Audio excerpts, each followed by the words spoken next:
Bonjour à toutes et à tous. Après avoir vu dans la vidéo précédente la biographie de Guy de Maupassant, nous allons nous intéresser à l'une de ses œuvres principales, le roman Bel-Ami, et nous allons d'abord voir le contexte dans lequel Bel-Ami a été écrit.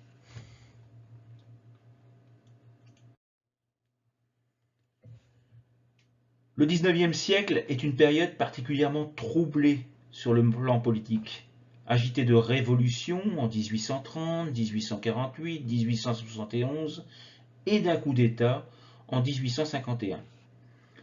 La génération des auteurs comme Flaubert, Zola, Maupassant naît donc dans un monde où toutes les convictions se trouvent ébranlées. Les pouvoirs traditionnels comme la monarchie de droit divin se sont effondrés, la religion est remise en cause lors de la Révolution et n'est plus reconnue comme une vérité universelle.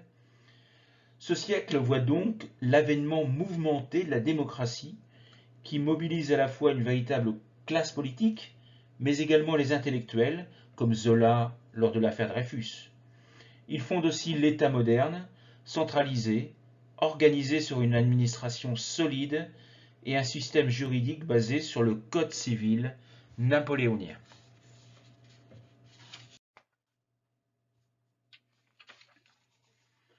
La Troisième République naît en 1870 dans un contexte instable.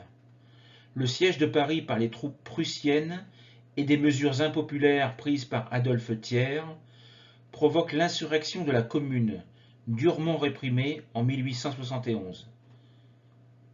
La classe politique reste très divisée entre, d'un côté, les bonapartistes, les monarchistes, les républicains et les radicaux, et les gouvernements sont renversés les uns après les autres. Les années 1880-1890 voient, malgré tout, la domination des républicains modérés, comme Jules Grévy ou Jules Ferry. S'ouvre alors une période féconde sur le plan juridique qui fonde la démocratie, avec notamment l'organisation des libertés publiques de réunion et de la presse en 1881, puis la liberté syndicale en 1884. Ce sont également des lois sur l'enseignement primaire, gratuit, laïque et obligatoire, devant assurer la promotion sociale par le mérite. Et enfin, en 1884, c'est le rétablissement du divorce. Cette période est également une forte expansion économique. La France entre dans l'ère industrielle, qui contribue à l'enrichissement de la bourgeoisie.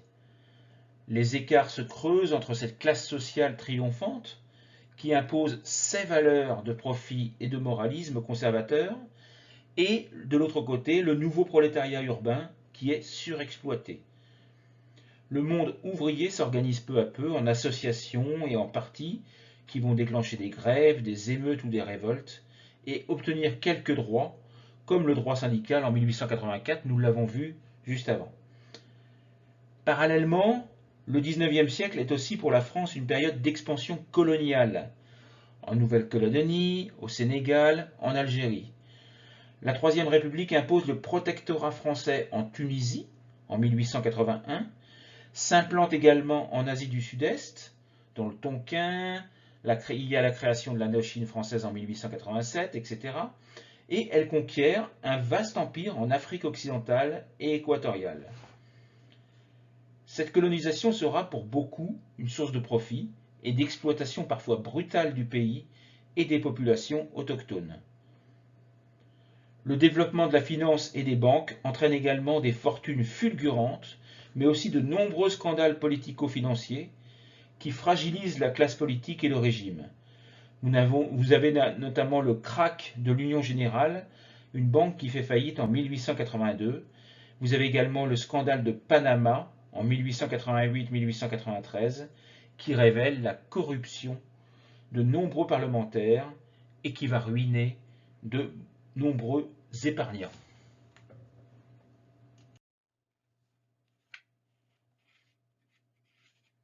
Le XIXe siècle est également caractérisé par le progrès scientifique dans tous les domaines.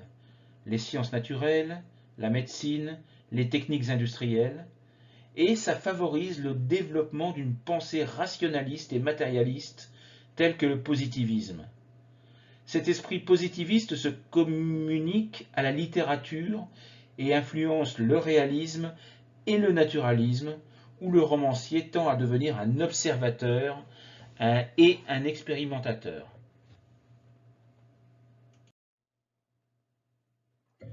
La presse du XIXe siècle profite des progrès de l'instruction, de l'essor technologique dans l'imprimerie, notamment l'utilisation des rotatives qui permettent un tirage de masse, mais également des lois sur la liberté de la presse dès 1881. Avec l'apparition de la publicité qui permet de baisser le prix des journaux, le lectorat s'élargit. À partir des années 1860 apparaissent de grands quotidiens d'information comme Le Temps, Le Gaulois ou Le Figaro qui existe toujours de nos jours. Le développement du télégraphe et du train, l'apparition du reportage et de l'interview créent une nouvelle forme de journalisme focalisée sur l'actualité la plus pressante. Fleurissent également des magazines, des journaux illustrés, de petites feuilles littéraires, des journaux pour les femmes, pour les enfants, etc. Le journalisme devient, pour les écrivains, une école d'écriture, mais également un gagne-pain. Toutefois, ce monde de la presse est souvent dominé par les politiques et les banquiers. Sans respecter aucune déontologie, il devient alors un instrument de propagande et de spéculation.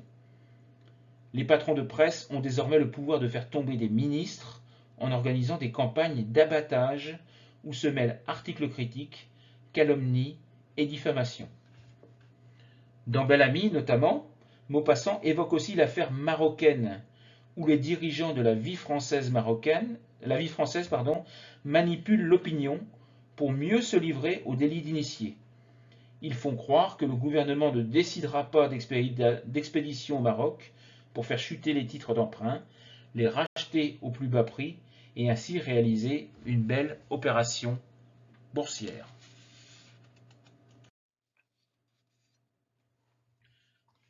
Le XIXe siècle est donc marqué par la désillusion et la mélancolie.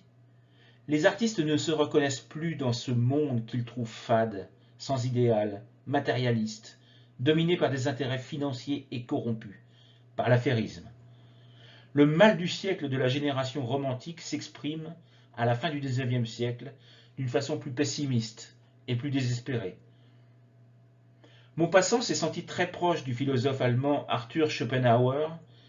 Celui-ci, refusant tout idéal, professe que tout être n'est que le résultat d'un élan vital, aveugle et instinctif, le vouloir vivre. L'homme, comme il dit, galérien de la volonté de vivre, va de désir en désir et de déception en déception dans un combat perdu d'avance. Ce pessimisme radical trouve un écho dégradé dans le cynisme éhonté que professe Duroy, le personnage du roman. Chacun pour soi, la victoire est aux audacieux, tout n'est que de l'égoïsme.